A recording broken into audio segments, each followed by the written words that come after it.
Abra sua Bíblia comigo, lá no livro de Malaquias, o último capítulo do Velho Testamento e os dois últimos versos do Velho Testamento, eu quero ler com vocês.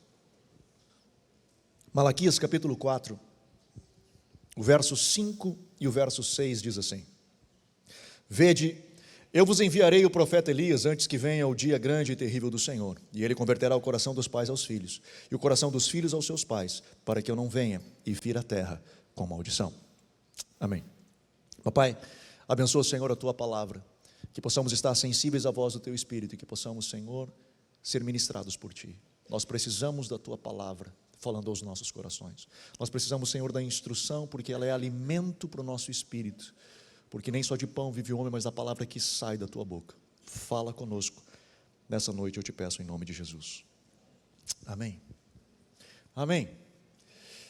Há 4 anos atrás, em 2020, eu ministrei sobre esse texto. E como é que eu sei? Está anotado.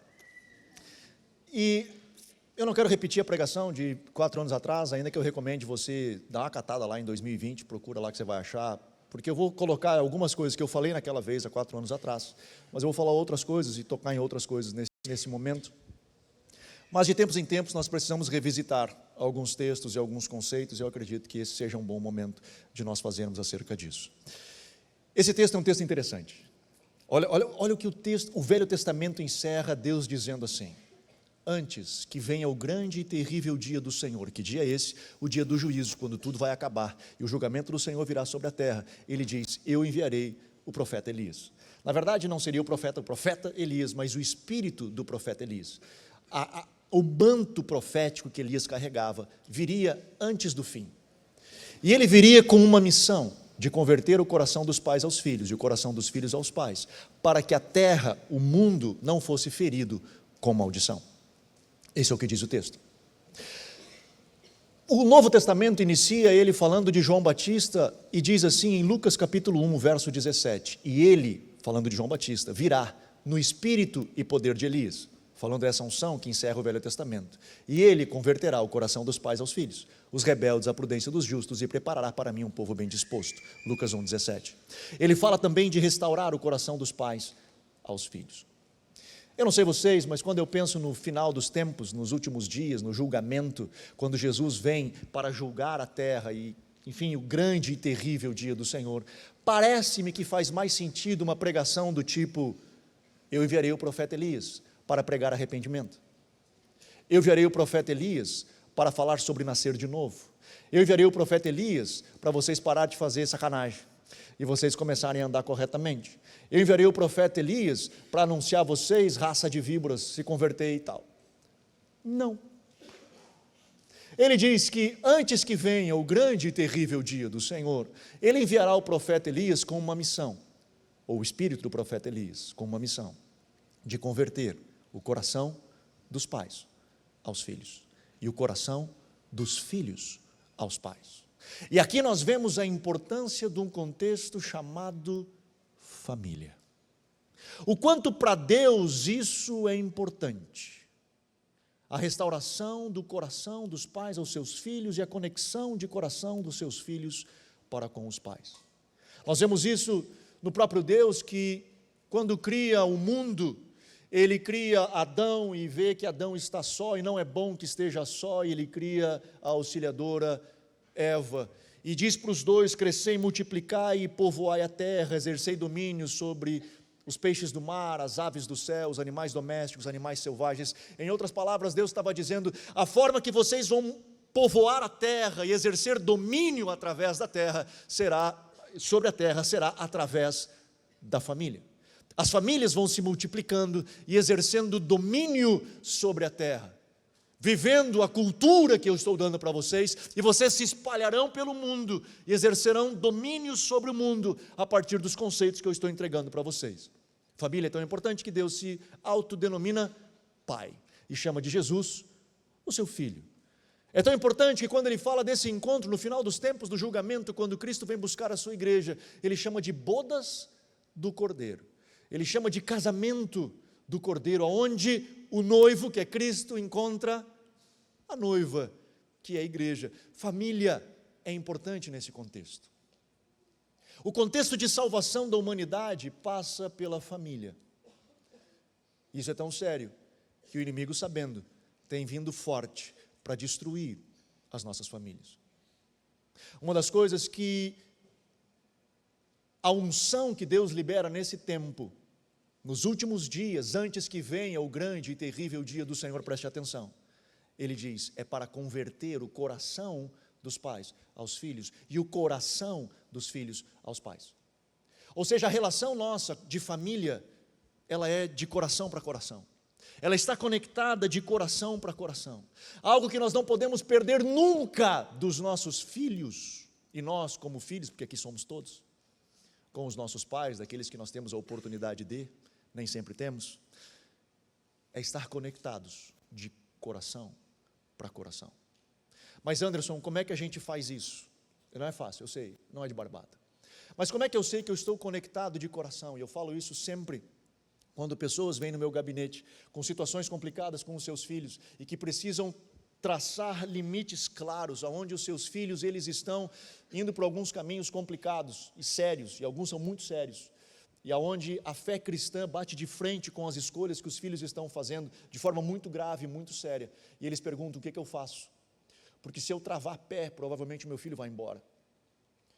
E eu digo assim, sempre, eu digo, a tua convicção é a tua convicção, e tu precisa deixar claro para ele a tua convicção. Deixe claro o que você acredita, mas que ele saiba que tu ama ele mais do que a obediência a ele, a tua palavra. Eu não estou abrindo mão de deixar claro os meus valores, mas mesmo que ele escolha determinadas coisas, eu vou amá-lo, vou chorar todas as vezes pelas escolhas que ele fez, mas eu vou amá-lo. E este amor tem constrangido, chamado para perto, ao invés de afastar.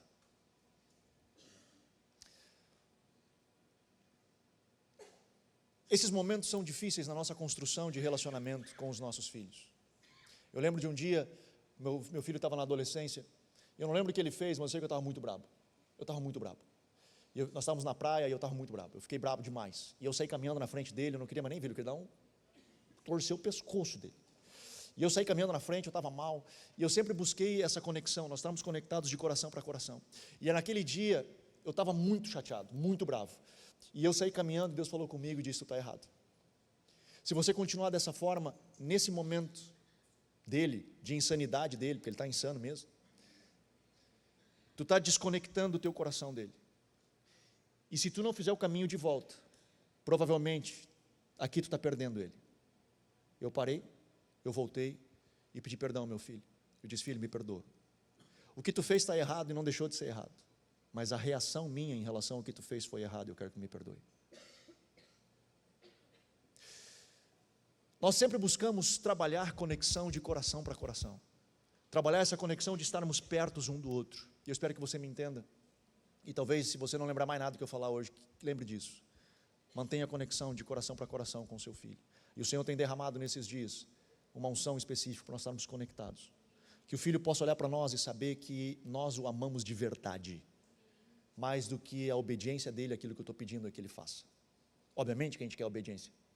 Obviamente que a gente quer que ele faça escolhas certas e que ele tome decisões corretas, mas que ele saiba que nós o amamos mais do que ele é importante. Porque aí quando nós pedirmos algo para ele, preste atenção, quando nós pedirmos algo para ele, ele não vai fazer só porque nós estamos pedindo, ele vai fazer porque ele sabe se nós estamos pedindo, aquilo que nós estamos pedindo, provavelmente para ele é benéfico, porque nós o amamos mais do que qualquer coisa. É fácil? Não é. A construção ela é difícil. E nós vivemos em tempos onde a família ela tem sido desafiada demais. Ela tem sido muito desafiada. Nós vemos algumas gerações de pais, eu vejo dos meus pais, meu pai nasceu em 44, minha mãe em 49. Eles contam como era o relacionamento deles com os pais, que era mais ou menos assim, o pai está lá e nós estamos aqui. E não fala muita coisa, porque se tu falar alguma coisa, tu vai tomar ali um tapão na boca, que tu vai buscar os dentes umas 3 quadras daqui, vai encontrar a chapa lá longe. E era assim, eu não estou defendendo a paulada, não estou defendendo, mas era assim, não era assim? Antigamente era assim. E a criançada tinha um medo absurdo. Respeitava o pai, porque tinha que respeitar, né, mano? Não deixava de ser arteiro, porque a galera era arteira igual. Mas respeitava os pais num absurdo enorme, cara, porque se não respeitasse, tomava ali pau até...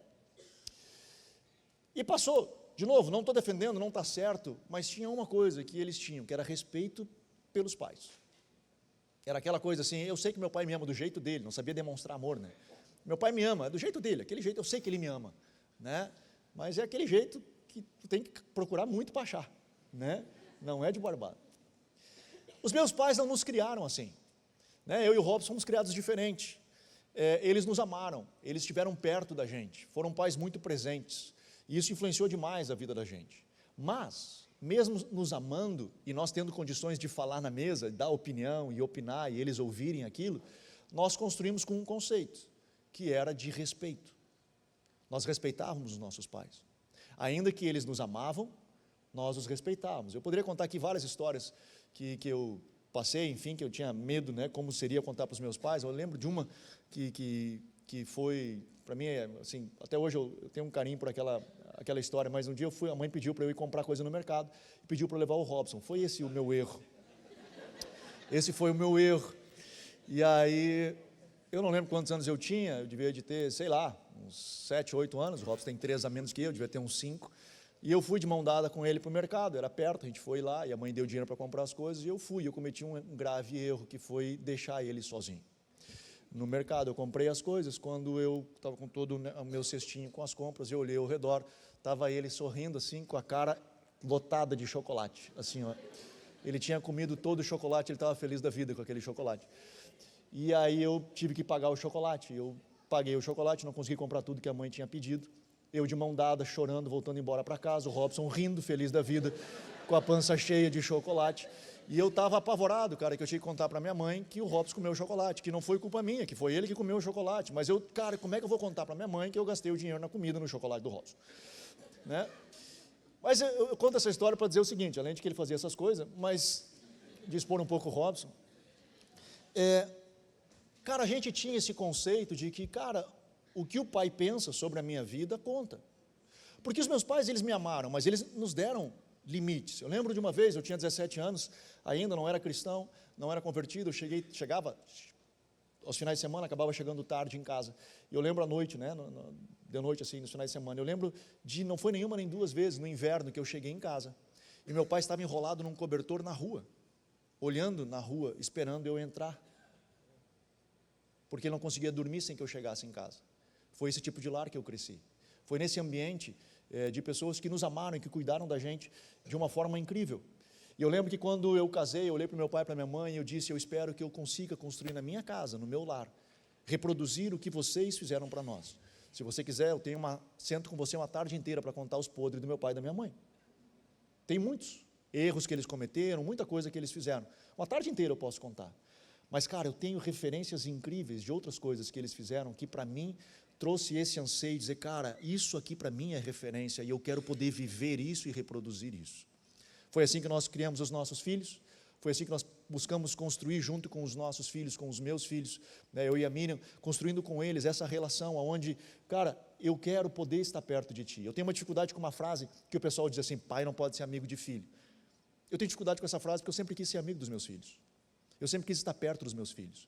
Só que eles precisam entender que, ainda que eu sou amigo deles, eu continuo sendo pai. Eu continuo sendo autoridade, eles precisam ter em mim como referência de respeito. Então, várias vezes, desculpa eu falar essa frase, mas a gente fala ela por aí normalmente, né? Tive vários momentos que eu tinha que dizer para eles, só um pouquinho, então eu posso te mijando no cachorro. Né? Só um pouquinho, segura a tua onda aqui, estou falando com quem? Né? Eu continuo sendo teu pai. Você está falando com a tua mãe desse jeito, baixa a tua bola. Ela é tua mãe? Tá maluco? Tá louca? Baixa a tua bola. Ela é tua mãe, ela é teu pai. Então, assim, a gente construiu essa relação de amizade, de respeito, que essa combinação, ela foi saudável, tem sido saudável até aqui. E hoje, nós temos uma nova geração de pais. E eu estou preocupado. Na verdade, não falei correto. Eu estou muito preocupado. Porque nós vemos hoje uma geração de pais que eles se tornaram reféns do amor dos seus filhos, da aprovação dos seus filhos. E eles têm dificuldades de colocar limites nos seus filhos, têm dificuldades de dizer não nos seus filhos, porque são refém da aprovação dos filhos. Então eles querem que os filhos os amem, não só que os filhos os respeitem, mas que os filhos os amem. E para que o filho me ame, então eu não posso deixar com que ele fique chateado comigo, eu não posso deixar que ele fique triste, eu não posso deixar que ele se entristeça com alguma coisa, então eu vou protegê-lo ao máximo que eu puder. Meu irmão, se você for admirado pelo seu filho, você terá a admiração e o amor dele. Porque ele busca em você esse lugar forte, alguém que o conduza, que o direcione. A Miriam conversando essa semana comigo sobre, não sei, acho que foi a Bel que largou esse papo na mesa, dizendo assim, que profissão você, não sei se ela tirou isso aí também, né? Mas que profissão que vocês nunca seriam? Eu digo, que papo é esse, né? Aí eu comecei a pensar, o que será que eu não seria? Aí a Miriam, na hora, professora. Eu digo, oi? Eu digo, mas eu até acho que ia ser legal, né? Daí ela assim, eu atendo professora, lá no consultório. E elas estão numa crise, porque elas não podem falar nada para ninguém. Hoje, os filhos são o rei, e tu não pode confrontar em nada, porque se tu confrontar ele, ele chegar em casa, o pai chega na escola, sem saber o que aconteceu, descascando na professora, porque mexeram no meu reizinho. Cara, na minha época, isso aqui não vai dar certo na gravação. Eu sei que faz uns cortes isso aí, daí dá uns problemas, né? Eu vou parar na cadeia, vocês me visitam daí qualquer coisa.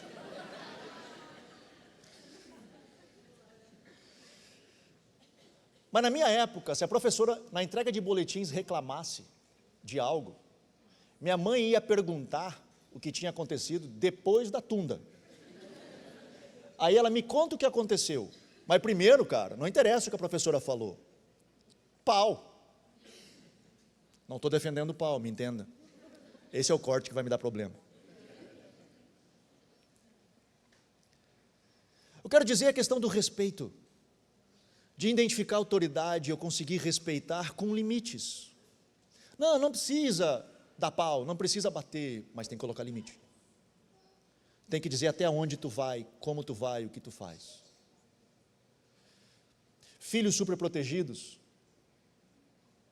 ou pais que barganham esse amor com os seus filhos, fazem dos seus filhos fracos, crianças fracas, não resilientes, que têm dificuldades com qualquer dor, com qualquer sofrimento, se tornam adolescentes depressivos, com crises de ansiedade, porque não aprenderam a sofrer, não aprenderam a padecer, não aprenderam a se frustrar. Nós crescemos na perda, nós crescemos na frustração, nós crescemos diante das dificuldades, nós crescemos, você é o que é, porque você padeceu o que padeceu, e nós cometemos um erro de não deixar que os nossos filhos passem as mesmas coisas.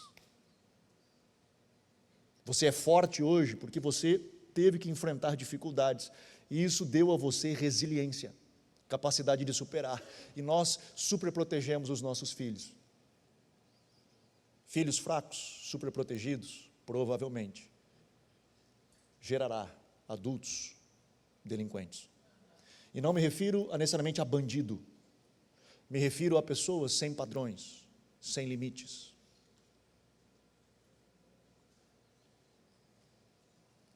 Pais dizem assim, meu filho só me dá desgosto. Já ouviram essa frase? Então, mas ele dá desgosto para quem? Obviamente que é para os pais. E basicamente, os pais, quando dizem essa frase, eles se tornaram vítima daqueles que eles vitimizaram. Eles acabaram se tornando vítimas daqueles que eles construíram esse caráter, esse indivíduo, essa situação. E hoje elas são vítimas disso.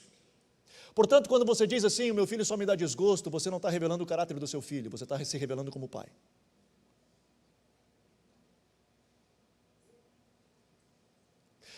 Obviamente que tudo tem exceção. Eu não estou querendo botar todo mundo na mesma regra e, mas o meu filho é da pá virada.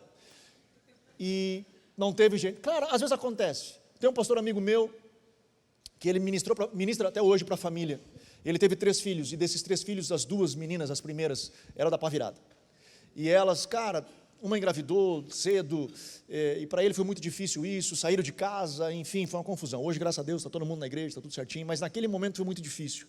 E naquele momento difícil, ele foi diante de Deus, se sentindo desqualificado para o ministério, se sentindo mal em estar pregando sobre família e tendo a sua família arrebentada, destruída, bagunçada desse jeito. E ele orando ao Senhor, e disse: Senhor, não dá, eu preciso parar, eu não consigo continuar, está tudo arrebentado, eu não consigo seguir adiante. E Deus falou com ele e disse assim: o fato dos teus filhos terem feito escolhas erradas, define você como pai? Que você errou? Se sim, eu errei no Éden, porque os meus filhos tomaram decisões erradas no Éden. E Deus não deixou de ser um bom pai no Éden, porque os filhos tomaram decisões erradas. O pai não deixou de ser um bom pai da parábola do filho pródigo, porque os 2 filhos eram da pá virada. Agora, isso é exceção à regra. Isso é exceção à regra.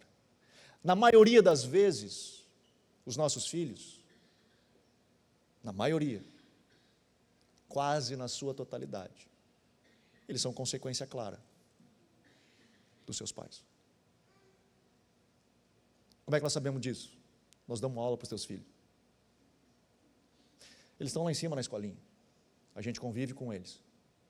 E aí, às vezes, a gente tem a expectativa de que 30 minutos lá em cima, que eles estão na escolinha, resolve o problema deles todos. Não vai resolver o problema deles todos. Não vai. Porque nós intencionalmente precisamos ser pais. Mas, Anderson, isso dá muito trabalho. Dá. Mas eu não quero. Não precisa, só não ter filho. Agora teve, vai ter que abraçar. Vai ter que abraçar. Porque essa é a sua missão como pai. De poder estar junto e construir com ele essa ideia de fazer isso tudo. Mas, Anderson, como é que eu resolvo o problema do meu filho? Preste atenção. Como você muda o seu filho? Mudando a si mesmo. Se a sua má postura o deformou, a sua transformação o reconstruirá. Se a sua má postura, se a sua negligência o deformou, você, como pai presente, agente, estando em cima, o reconstruirá. Por isso nós temos que estar ali, cara, presentes, conectados, vivendo dentro dessa realidade. E qual que é o grande quê, cara, disso tudo? Eu espero que você me entenda e me acompanhe no meu raciocínio. Nós hoje, os pais dizem isso: Anderson, como eu gostaria que os meus filhos estivessem na igreja, como eu gostaria que os meus filhos fossem cristãos, como que eu gostaria que os meus filhos amassem a Jesus e tivessem algumas coisas. Cara, você tem que ser intencional nisso. Ele não vai acontecer por acaso. Não, mas eu largo ele lá na igreja e ele vai. Não é osmose, não é por osmose o processo. Não é só estar lá inserido que a coisa vai acontecer. Ele precisa intencionalmente. Quando nós casamos, nós combinamos, eu e a Miriam, um negócio, que quando nós tivéssemos filho, quem ganhasse mais continuaria trabalhando, quem ganhasse menos pararia para cuidar dos filhos. E foi o que aconteceu. Quando o Tim nasceu, a Miriam parou de trabalhar e ela abriu mão da vida dela para discipular os nossos filhos, para ser a pastora dos nossos filhos e cuidar deles. Eu não estou dizendo que você tem que parar de trabalhar, eu estou dizendo que tem uma missão, que é discipular os teus filhos. Que você intencionalmente discipule os seus filhos. Não é lá em cima a escolinha, como eu falei, que vai resolver, não é o pastor que vai resolver, eu falo isso sempre, o primeiro homem de Deus que o teu filho e a tua filha têm que conhecer é você. Ele vai aprender a orar, é contigo. Ele vai aprender a ler Bíblia, é contigo. É você, cara, que vai se debruçar sobre ele e vai cuidar dele. E deixa eu abrir um parênteses aqui. Eu tenho uma dificuldade com a galera, eu não entendo, não faz sentido isso, cara. Na minha cabeça, que a galera faz assim, vou dar castigo, abrir um parênteses aqui, presta atenção. Eu vou dar castigo para o meu filho. Tu desobedeceu, então tu não vai mais no retiro da igreja. Não entra na minha cabeça um negócio desse, cara. Não, o adolescente está muito rebelde. Ele ama ir no Hope. Não vai mais agora. Eu vou tirar o que você gosta. Mano, tira videogame. Tira a cama dele, tira qualquer coisa. Tira o celular. Agora sacanei com a cama, mas tira qualquer coisa. Mas deixa o maluco lá inserido. O outro me falaram de manhã, que eu também não tinha me esquecido dessa. Tu está de castigo, vai ler a Bíblia. Olha isso. Olha a relação que ele faz com o castigo. Castigo é ler a Bíblia. Pai, pelo amor de Deus, não precisa ser muito inteligente, é só um pouquinho, para não fazer uma bobagem dessa.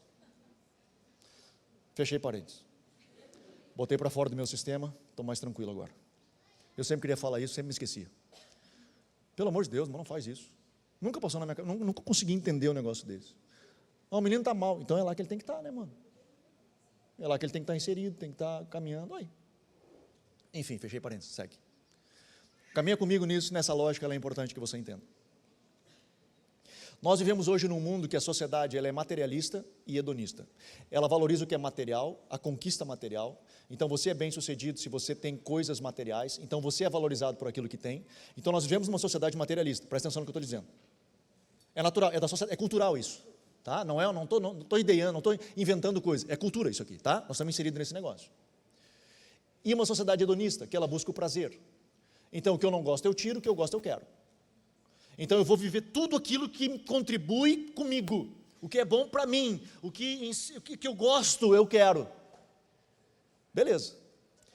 O que a gente faz às vezes, cara?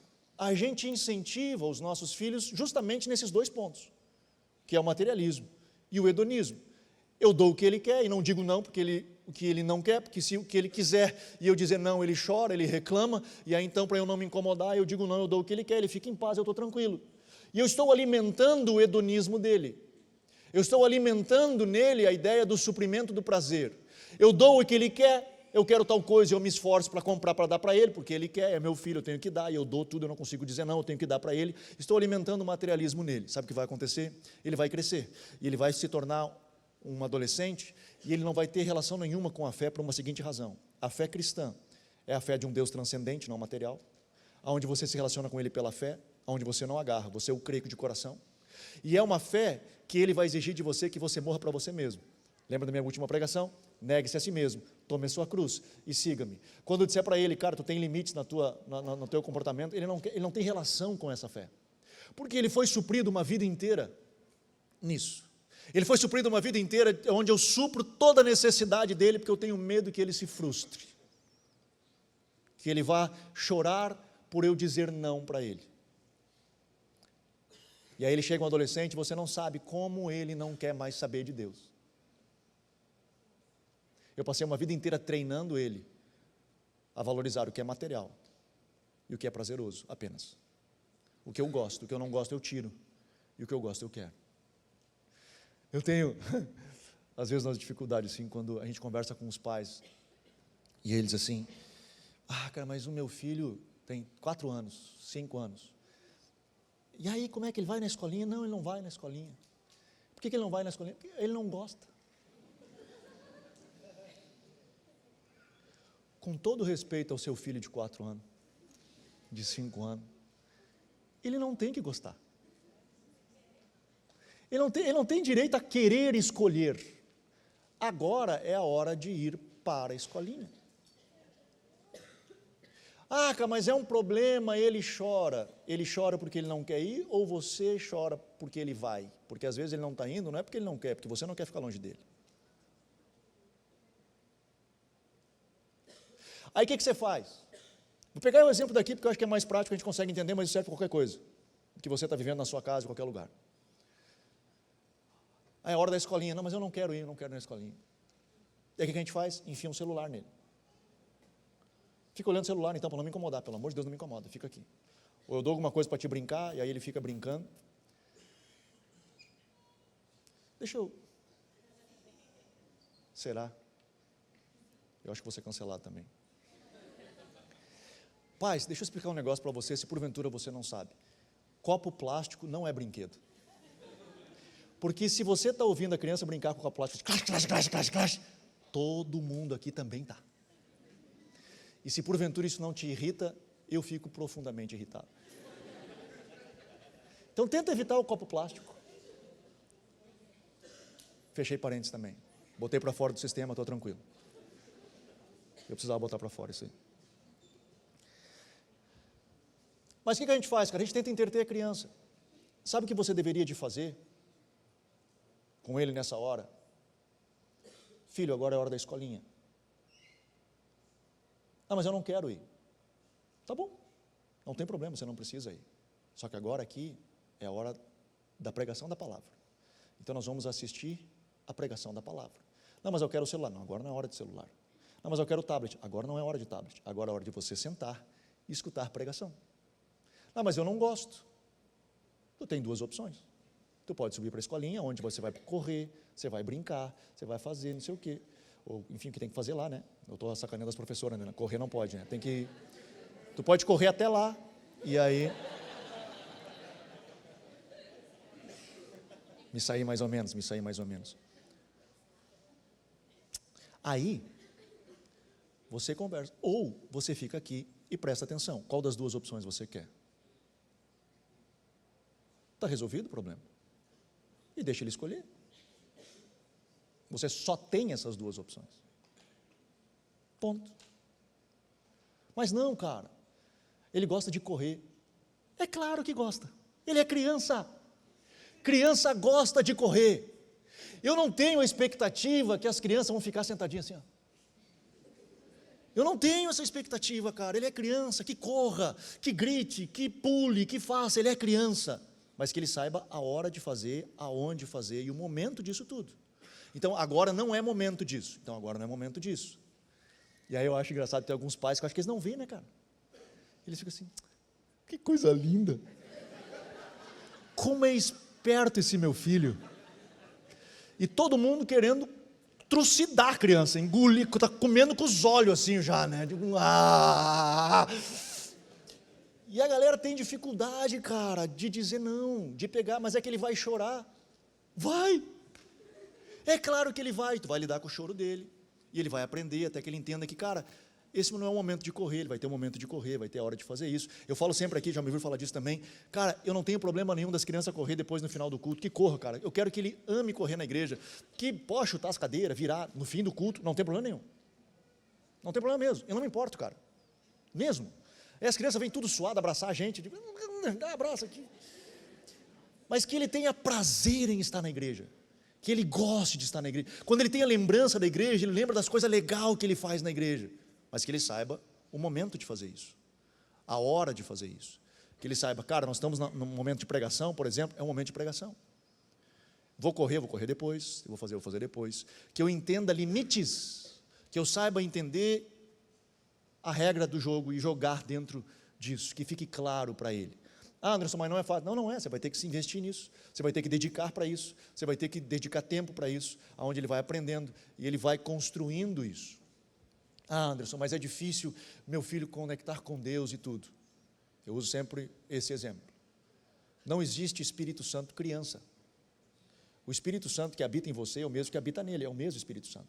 E se ele conseguiu ungir a João Batista no ventre da mãe, ele pode ungir teu cabeçudinho aí. É. E ministrar a vida do teu filho, e ele ter experiências com Deus. Só que o que ele vai precisar, cara? Ele vai precisar de referência. Ele vai precisar de referência. Ele vai precisar de um homem de Deus, de uma mulher de Deus, que o discipule, que esteja perto dele, que o ame, e que busque estar conectado de coração para coração. Eu encerro com isso no texto de Efésios capítulo 6. Quando Paulo, ele instrui aos pais, ele diz assim, pais, não irriteis aos vossos filhos. Eu sei que é um prazer a gente poder fazer isso, né? Eu gosto demais. Eu não contei nesse culto ainda, né? Eu acho que eu conto essa história, eu não contei nesse culto. Mas eu amo demais poder dizer não para os meus filhos. É muito bom. Não é bom quem é pai? Nossa, é maravilhoso. A gente olha para os filhos, posso? Não, não pode. Por quê? Porque eu sou pai e eu posso dizer não. Eu só queria ser pai para poder fazer isso. Poder dizer não. Cara, que a gente sente uma autoridade enorme, cara. Eu lembro, eu conto essa história sempre, mas no restaurante sempre tem aqueles bala e coisa arada no caixa, né? E a gente sai, e meus filhos sempre, posso comprar um chiclete, posso comprar uma bala? Não. Por que, pai, não? Porque eu posso. Eu posso dizer não. É maravilhoso. Não tem razão nenhuma de não poder.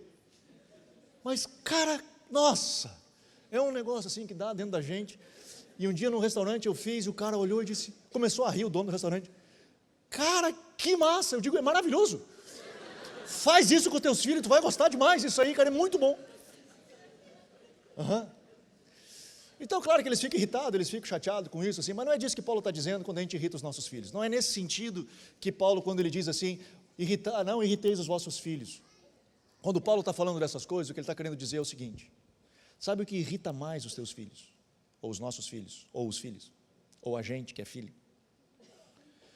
É você ser disciplinado pelo seu pai para viver algo aonde ele não encontra referência neste pai de modelo. Em outras palavras, sabe o que irrita o seu filho? É a hipocrisia. É você querer pregar moral de cuecas. É você querer dizer para ele, você tem que ser assim, e ele não consegue encontrar referência. Meu irmão, de novo, posso passar uma tarde inteira contando o erro dos meus pais. Se você sentar com os meus filhos, eles vão passar uma tarde inteira contando os nossos. Mas que, de alguma forma, nós sejamos modelo e referência. Não vamos ser em tudo, porque somos humanos e vamos errar. Mesmo querendo acertar, nós vamos errar. Mas que eles vejam em nós referência. Sabe por que os meninos, os jovens, meninos, meninas, enfim, chegam com 18 anos e abandonam a fé? Porque eles dizem, não, cara, é uma idiotice isso que o meu pai vive. Porque na igreja ele fala de um negócio, na igreja ele está vivendo dessa forma, mas em casa eu conheço ele. Eu não quero isso para a minha vida. Eu não quero viver, eu não quero essa hipocrisia na minha casa. E eu vazo fora.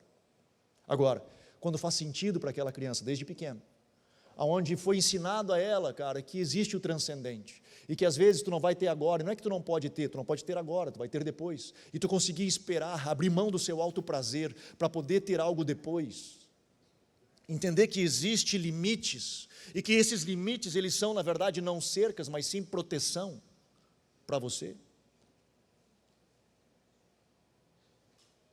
tu começa a construir jovens fortes, que se tornam frustrados, que são confrontados, que têm perdas, que perdem o direito a celular, direito a não sei o quê, o escambau. E que a gente vai lidando com tudo isso, e eles vão crescendo. Mas não só isso, vendo na gente modelo, referência. O Cortella, Mário Sérgio Cortella, um filósofo brasileiro, ele diz o seguinte: quero ser importante.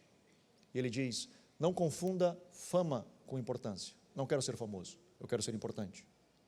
Importante é eu carregar algo a ponto de você, do outro lado, importar de mim aquilo que carrego. Que possamos ser importantes na vida dos nossos filhos. Que possamos ser, de fato, pessoas que são importantes na vida dos nossos filhos, onde eles olham para nós e desejem importar algo. Não vão querer tudo, e é bom que não queiram, que tenham a vida deles e tenham a individualidade deles, mas que anseiem por importar algo para viver nas suas vidas. Antes que venha o grande e terrível dia do Senhor, eu vos enviarei o profeta Elias, e ele converterá o coração dos pais aos filhos, e o coração dos filhos aos seus pais. E quando isso acontecer, o Senhor diz, para que eu não venha e fira a terra com maldição. Que preciosidade nós temos diante de nós, que é poder viver família. Talvez ele seja muito mais do que você imagina.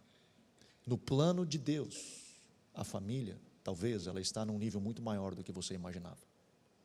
Eu sei que às vezes nós temos dificuldade de lidar com a família. Nós, com os nossos filhos, talvez é mais fácil de nós construirmos isso, talvez da gente com os nossos pais, dependendo da estrutura que nós temos, ela é um pouco mais complicada. Talvez não consigamos realizar tudo o que nós gostaríamos em se tratando de nós com os nossos pais. Talvez não consigamos mais. Mas o que pudermos fazer, que o façamos. Em relação a nós e nossos filhos, e aí eu citar o Pianger também, né, que é um autor aqui do Sul, ele diz, não importa o pai que você teve, importa é o pai que os teus filhos vão ter. O importante é como eu vou lidar com tudo isso, como eu vou caminhar dentro de tudo isso a partir de agora. Nós podemos mudar toda uma história. Se o seu comportamento e a sua negligência deformou o seu filho, a sua transformação o reconstruirá. Se a sua fé não for refletida dentro de casa, ela precisa ser questionada. Se a sua fé não tem reflexo dentro da tua casa, ela precisa ser questionada.